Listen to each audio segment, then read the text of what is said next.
Huwag ka nang umiyak. Ayusin mo na yung sarili mo. Tingnan mo, ang gulo-gulo na ng buhok mo.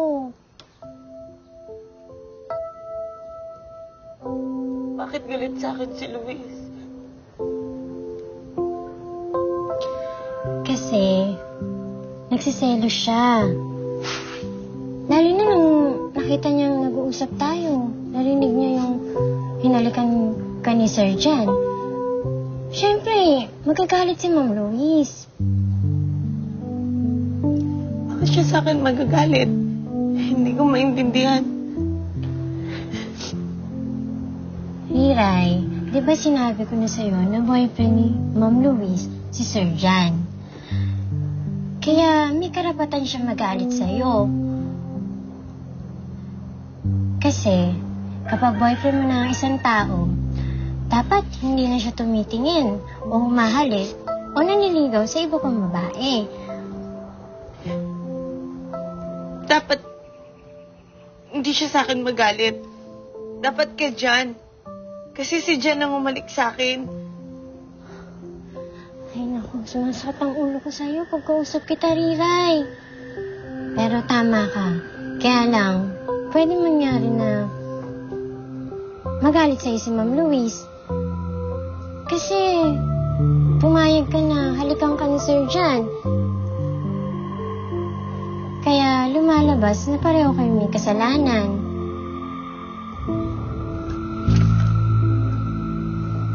Kasalanan pala yun. Anong gagawin ko? Kung ayaw mo masaktan ulit at kung ayaw mong guluhin ulit ni Ma'am Lois, iwasan mo na lang si Sir Jan, Riray. Kasi sa totoo lang, hindi mo siya pwedeng mahalin. Dahil masasaktan ka lang. At kay Ma'am Lois. Kaya kung ako sa'yo, lumayo ka na kay Sir Jan.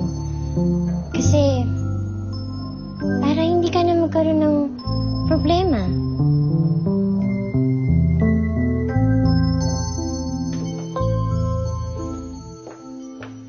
John, Hey, Luis. Bakit? dahil hinalikan mo si Riray. Totoo bang hinalikan mo siya? Kanino mo naman nalaman yan? Narinig ko sila nag-uusap ni Shane. So, totoo nga. Hinalikan mo nga yung Riray na yun. I did kiss her, Luis. Pero wala yun. Friendly kiss lang yun. Pero, ibang inakala ng babaeng gubat na yun eh. She likes you. She likes you too much, John. Kaya akala niya may gusto ka na rin sa kanya. I don't think iniisip ni Rira yun. Baka ikaw ang nag-iisip niyan, Luis. So, ako pa ang pinapalabas mo na may kasalanan. This is it. Hindi ko na ito tolerate yung pagiging mabait nyo sa kanya. John, she has to go. Ayoko na magkasama kayo rito sa bahay na to.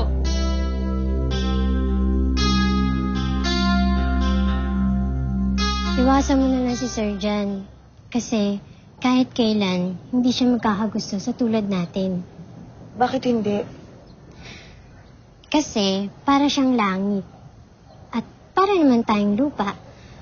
Ang langit at ang lupa, kahit kailan, hindi pwedeng paglapitin. Nung nasa gubat ako, akala ko hindi na ako makakaalis doon. Nung dumating sina Aifa, inalayo nila ako doon. Ang gubat ang lupa. At itong lugar na to, ito ang langit. Kasi, dito ko kayo nakilala nila dyan. Kaya wag mong sasabihin sa akin na mahirap abutin ang langit. Kasi, kahit na sinasabi mo na lupa ako, nasa langit ako. Nandito ako sa langit. Mali ka. Ha? Ay, naku. Ako ba yung nasermonan?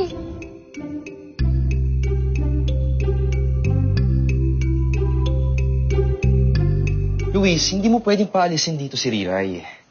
Wala na siya ibang matutuluyan. Wala na siya ibang matitirahan. Kaya hindi ko siya pwedeng paalisin dito. So, mas pinipili mo siya kaysa sa akin? Wala akong pinipili sa inyong dalawa. At hindi ko kailangang mamili. Alam ko kung ano si Riray. Kaibigan lang siya. Parang pamilya. Yun lang.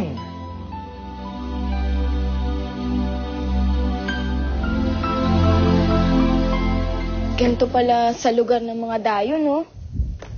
Kailangan mo talaga matutong magbasa. Tsaka ang dami natin hindi alam. Kaya mapalad tayo, nalapadpad tayo dito. Lalo na ikaw, Unggay.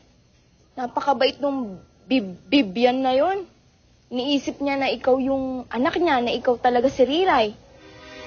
Huwag mo na akong tatawagin, Unggay. Simula ngayon, ako na si Riray. Ako na si Rochelle.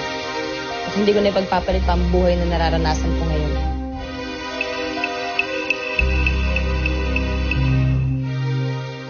Totoo ba yung sinasabi mo? Oo naman. Sige na.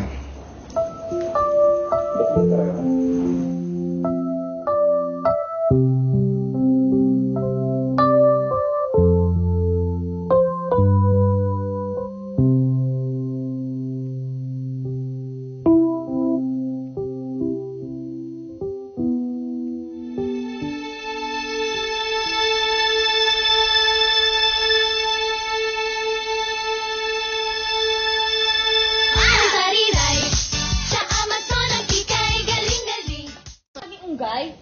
Nga pala, ikaw na pala si Rochelle ngayon. Ginawa yung batis nila. Ang ganda, no? Halika dito. Pero parang wala namang isda. Meron yan. Baka nagtatago lang yan sa ilalim. Hindi. Huwag na natin hubaran yung mga suot natin. Siguro, linisin na lang din natin dito.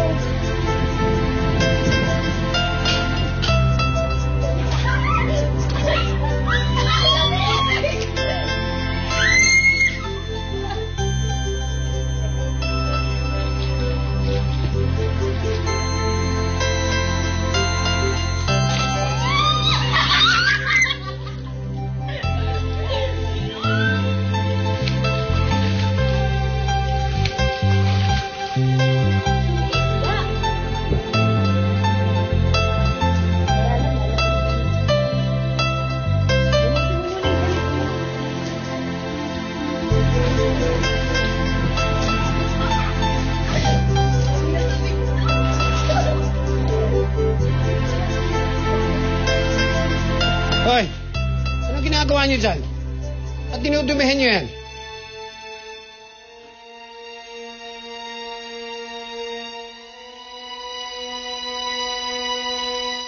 Nako, grabe pala talaga yung pinagdaanan mo. Miracle na lang talagang nakauwi ka pa dito. Ay nako, talagang sobra. I'm sure marami kayong pag-uusapan. Kaya dito na lang muna kayo. Maghahanda ako ng merienda natin. Ay, good idea. Alam mo kuya, na-miss ko yung pasta mo eh. Ako nang bahala sa girlfriend mo. O, sige ha?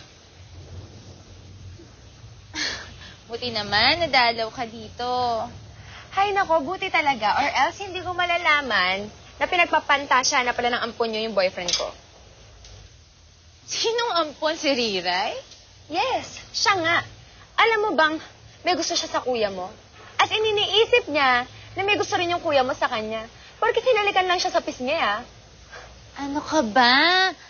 Pabayaan mo na yung babaeng yun. Alam mo namang inosente yun eh. At saka marami pa siyang bagay na nami-misinterpret. Bakit? Saan ba talaga galing yung babaeng yun?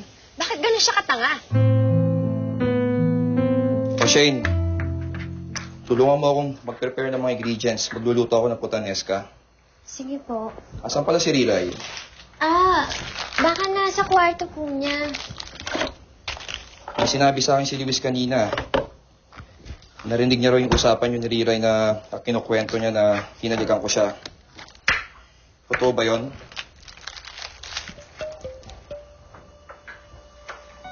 Oh. Ano pa ibang sinabi niya? Bakit, sir? May gusto pa po ba kayong malaman? Magsabi ka nga ng totoo sa akin. May gusto ba sa akin si Riray? Oh. Ba't hindi ka makasagot? O hindi lang naman ang hinihingi ko sa yung sagot? Magtapat ka. May gusto nga ba sa akin si Riray?